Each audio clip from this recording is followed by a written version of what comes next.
Hi, it's Miss G, and this afternoon I've picked a book called Wolves by Seymour Simon. Wolves.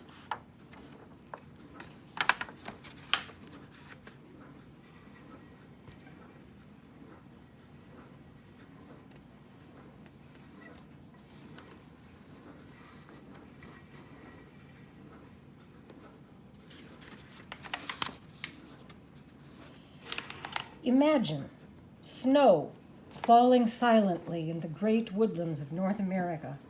The only sounds are from the trees creaking and tossing in the wind. Suddenly, the quiet is broken by the eerie howling of a wolf, and all the frightening stories and legends that you've heard about the treacherous and sly wolf and the evil werewolf begin to race through your mind. But what is this animal of our imaginations truly like? Are wolves savage and destructive hunters of people and livestock? Or are they one of nature's most misunderstood creatures? It is possible that people don't like wolves because they don't know very much about them. For example, there is no record of a healthy wolf ever trying to kill a human in North America. Perhaps by learning about the wolf and how it lives in the natural world, we can begin to tell the difference between the real animal and the fables we've created.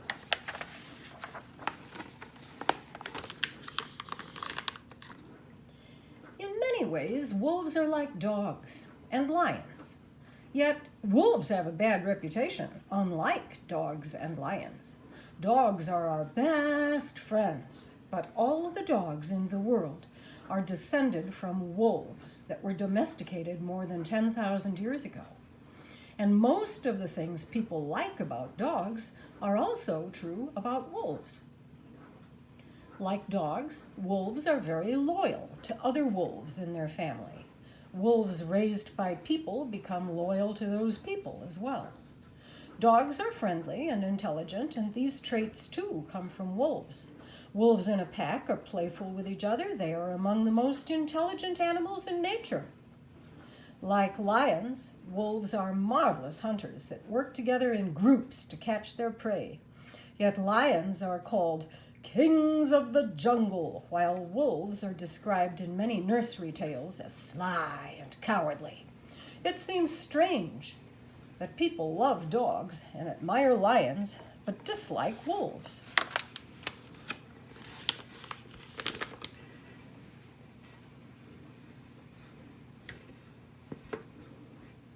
Wolves, like humans, are very adaptable to different climates and surroundings. At one time, wolves roamed across nearly all of North America, Europe, and Asia. Wolves can live in forests, grasslands, mountains, and swamps, even in the frozen, treeless tundras of the far north. Wolves can also eat almost anything they catch, from a moose to a mouse. Wolves may look very different from each other. A wolf might be almost any color, from white to black, through shades and mixtures of cream, gray, brown, and red. Some wolves are heavily furred all over their bodies. Others have more fur around their necks and backs. Some are large and powerful. Others are smaller and quicker. Wolves even have different personalities. Some are leaders, others are very social, and still others are lone wolves.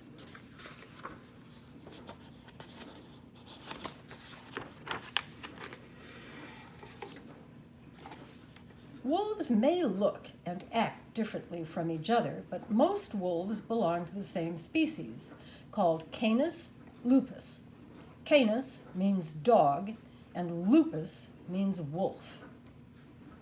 The wolf's closest relatives are the big domestic dog, the coyote, the jackal, and a dog of Australia called the dingo. There are many subspecies of North American wolves and also lots of common names for the same kind of wolf. These include tundra or Arctic wolves, gray or timber wolves, and lots of location names for wolves, such as the Mexican wolf, the Rocky Mountain wolf, the eastern timber wolf, shown here. The Texas gray wolf and the Great Plains wolf, also called the lobo wolf or buffalo hunter. In colder locations, wolves usually have longer and thicker coats, smaller ears, and wider muzzles than do wolves that live in warmer regions. Hybrids, mixtures, such as wolf dogs or wolf coyotes, are not really wolves at all. Even though wolf dogs may look much like dogs, they are very difficult to train and can be dangerous if kept as pets in homes with small children.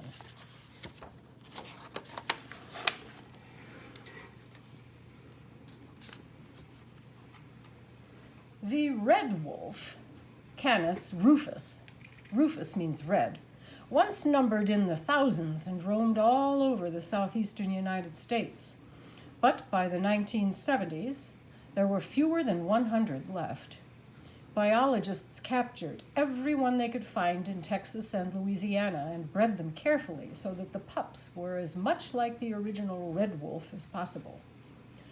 In 1987, 8 red wolves were released in North Carolina's Alligator River National Wildlife Refuge. There, they have produced a number of litters. When wolves are set free, they wear collars with radio tracking devices in them so that any that stray onto private lands can be found and retrieved. Breeding pairs have also been released onto 4 islands off the southeastern coast of the United States. Some scientists think that the red wolf is really a hybrid, a mixture of the wolf and the coyote, but there are no coyotes or gray wolves living in nature near the reds, so any interbreeding has stopped. Wolves can run for miles without tiring when they are hunting moose, elk, or other large prey. Wolves have strong muscles and their legs are long and almost spindly. Like dogs and most other animals, wolves run on their toes. This makes their legs even longer and lets them take long steps so that they can run fast. Wolves seem to glide effortlessly when they run, almost like the shadow of a cloud drifting along the ground. Wolves are the largest members of the dog family, bigger than any wild dogs and most domestic dogs. The wolf looks much like a German shepherd, with thick, shaggy fur and a bushy tail. The fur is extra thick in winter and is a good protection against rain or snow. Water runs off a wolf's fur the way it runs off a raincoat.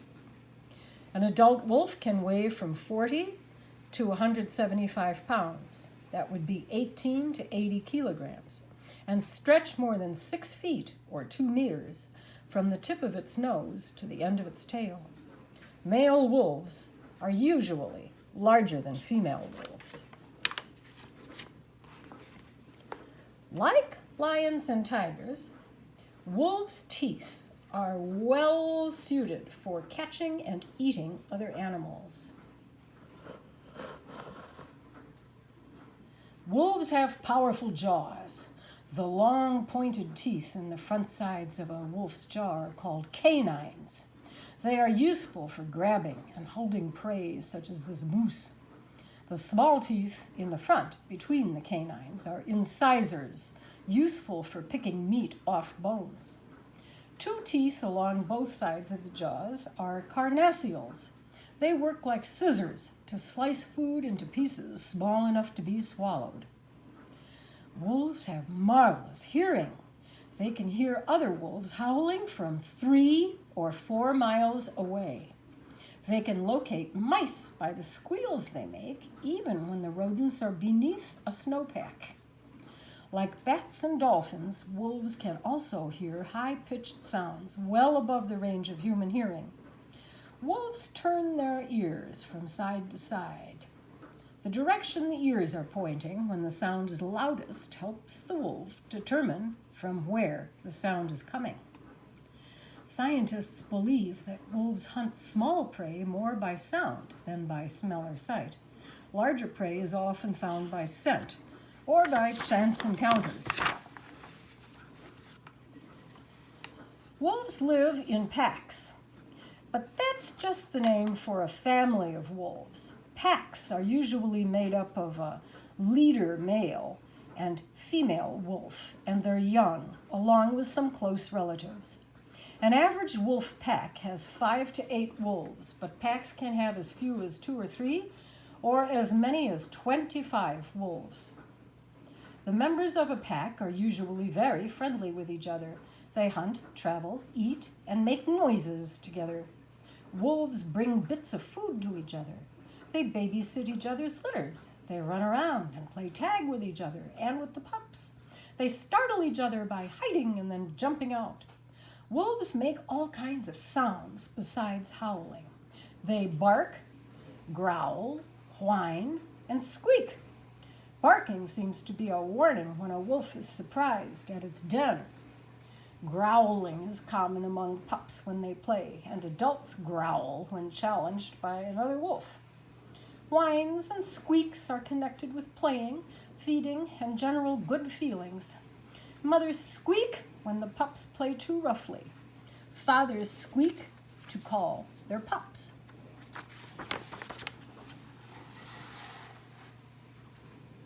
Of all the sounds a wolf makes, its howl is the most familiar. A wolf howls by pointing its nose to the sky and then giving voice to a single high-pitched sound that rises sharply and then slides down in rippling waves. Wolves do not have to stand to howl. They can howl sitting or even lying on the ground. A wolf howls by itself or in groups of 2s or 3s. Often, other members of the pack join the chorus until the entire pack is howling. Wolves howl any time of day or night. Wolves howl to call the pack together before or after a hunt. They howl to locate each other when they are separated after a snowstorm or when in unfamiliar territory. They may howl to warn other packs to stay away from their hunting grounds, and wolves even seem to howl just for the pleasure of it. Howling increases seasonally during the winter months, and the sound may carry for 6 or more miles in cold, clear air. It's easy to see why people may have thought that the wolves were right at their doors when they heard the howling echoing across a shadowy, moonlit landscape of snow.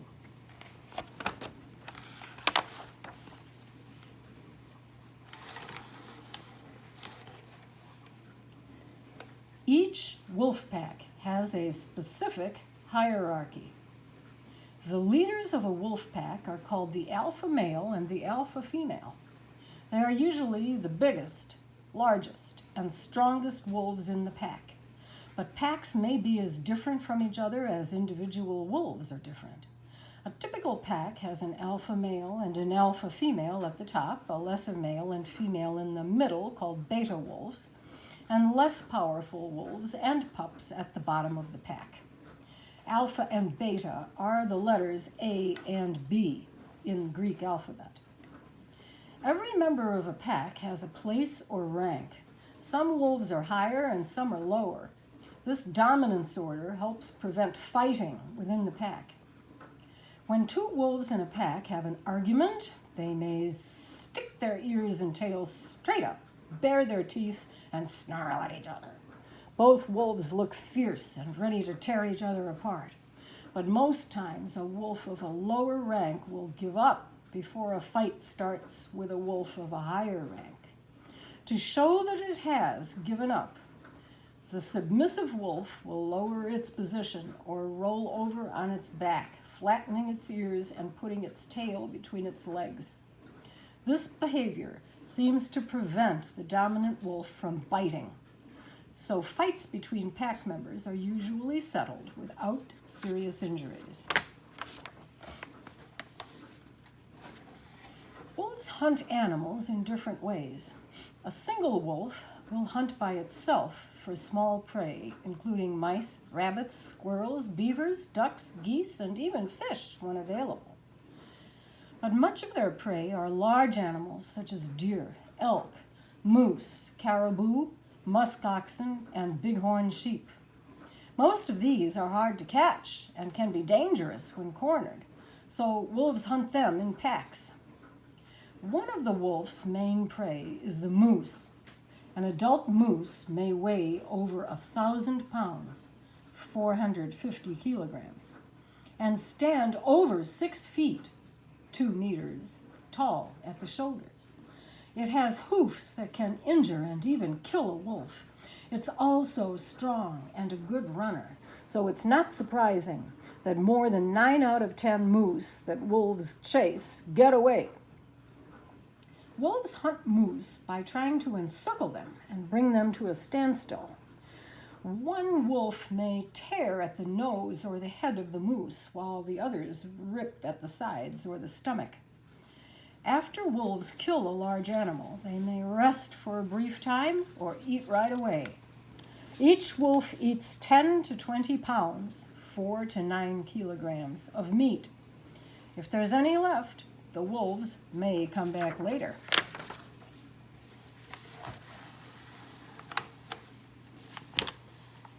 Before babies are born, a father and mother wolf either dig a new den, enlarge an old fox den, or use a beaver lodge. Often, especially if food is scarce, only the male and female leaders of a pack mate and bear young. A wolf den may be 15 feet, 4.5 meters long, and must be high enough for a wolf to stand in. Wolf babies are born in the spring, underground, in dens like this one in Alaska.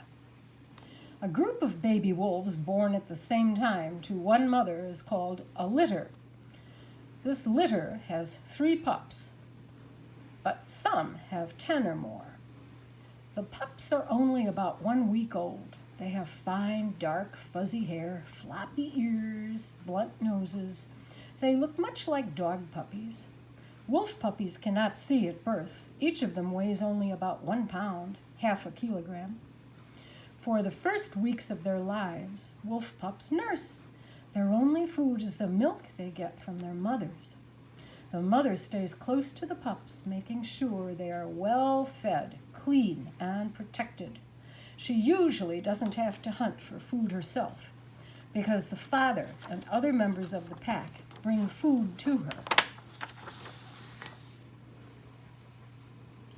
About 2 weeks after they're born, wolf pups open their eyes and begin to walk. At about 3 weeks, they come out of their den and begin to play outside. Though they still nurse, they start to eat meat. All the members of the pack help care for the pups, bringing food to them. The pups rush up when a wolf returns from hunting. They wag their tails and whine and lick the adult's jaws. The wolf then brings up some of the food it has swallowed and gives it to the pups.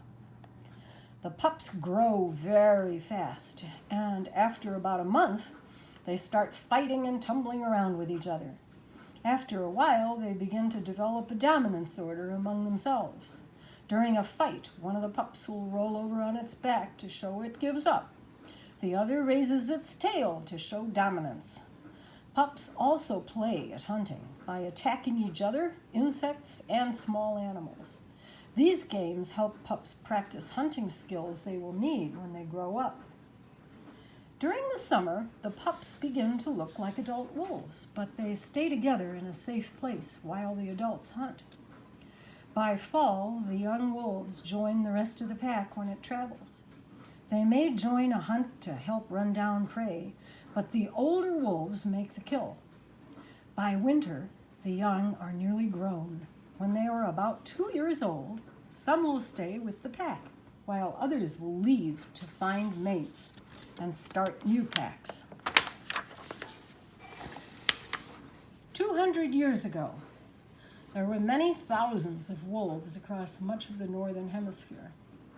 But wolves have been hunted, trapped, and poisoned, and only small numbers can still be found in Eastern Europe, China, and parts of North America. Henry David Thoreau, an American naturalist, once wrote, "In wilderness is the preservation of the world." Conservationists want to reintroduce wolves into Yellowstone National Park in Wyoming. Some people see this as a threat to their livestock and even to themselves. Should we allow this symbol of wildness to hunt again in remote areas and the national parks where it once roamed free? The fate of the wolf is up to us and our willingness to share the earth with wild animals. This book is dedicated with love to my first grandchild, Joel Fatou Simon.